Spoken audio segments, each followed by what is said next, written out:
గత 2 రోజుల నుండి ఎడతెరిపి లేకుండా కురుస్తున్న వర్షాలతో తాండూరు నియోజకవర్గ వ్యాప్తంగా వర్షాలు దంచికొట్టాయి. దీంతో తాండూరు మున్సిపల్ పరిధిలోని పలు లోతట్టు ప్రాంతాలు జలమయమయ్యాయి. ముఖ్యంగా చిలుకవాగు కబ్జాకు గురి కావడంతో హైదరాబాద్ తాండూరు వెళ్లే ప్రధాన రహదారి వెంబడి నీరు నిలిచిపోయింది. దీంతో రాకపోకలు 2-3 గంటల పాటు స్తంభించిపోయాయి. ప్రజలకు తీవ్ర ఇబ్బందులు ఏర్పడడంతో తాండూరు మున్సిపల్ పోలీస్ శాఖ సహకారంతో రోడ్డు మధ్యలో ఉన్న డివైడర్లను 2 జేసీబీ యంత్రాలతో తొలగించి నీటి ప్రవాహం తగ్గించేలా చేశారు. దీంతో రాకపోకలు పునరుద్ధరించారు. మరోవైపు గ్రీన్ సిటీ, మిత్రనగర్, ఆదర్శనగర్, సాయిపూర్ ప్రాంతాలన్నీ నీటితో నిండుకున్నాయి.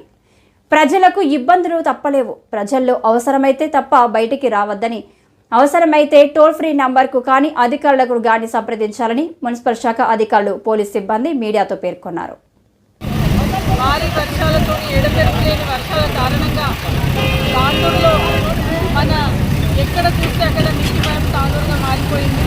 ఏదైతే హైదరాబాద్ రోడ్లో ఉన్నటువంటి నాలా ఉప్పొంగి మొత్తం ఇక్కడ ఉన్నటువంటి వాహనదారులకి రాకపోకలకు ఇబ్బందిగా ఉన్నందువల్ల మొత్తం నీటిమయమైనందువల్ల పోలీస్ శాఖ వారు మున్సిపల్ అధికారులకి ఇన్ఫర్మేషన్ ఇవ్వగానే అందరం ఇక్కడికి వచ్చేసి పోలీస్ సహకారంతో అలాగే మున్సిపల్ అందరు అధికారులు కలిసి ఇక్కడ చిన్నగా ఒక డివైడర్ని కొంచెం ఓపెన్ చేసేసి ముందర నాలా క్లియరెన్స్ చేయడానికి 2 జేసీబీలు పెట్టి ఇక్కడ క్లియర్ చేపిస్తున్నాము.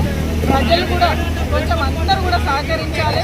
అలాగే ఎక్కడెక్కడైతే వాటర్ నీటి నిల్వలు ఉంటున్నాయో ఆ ఏరియాలలో కూడా ఉన్నటువంటి ఇళ్ళలు కూడా చాలా ఇళ్ళన్నీ కొంచెం శిథిలావస్థలు ఇల్లు కూడా పడిపోయే ప్రాబ్లం ఉంటుంది. కాబట్టి వాళ్ళందరూ కూడా కొంచెం ముందు జాగ్రత్తగా ముందే ఆ హౌసెస్ నుంచి బయటకు వచ్చి ఎక్కడైనా వేరే దగ్గర ఉంటే బాగుంటుందని చెప్పేసి కూడా తెలియజేస్తున్నారు.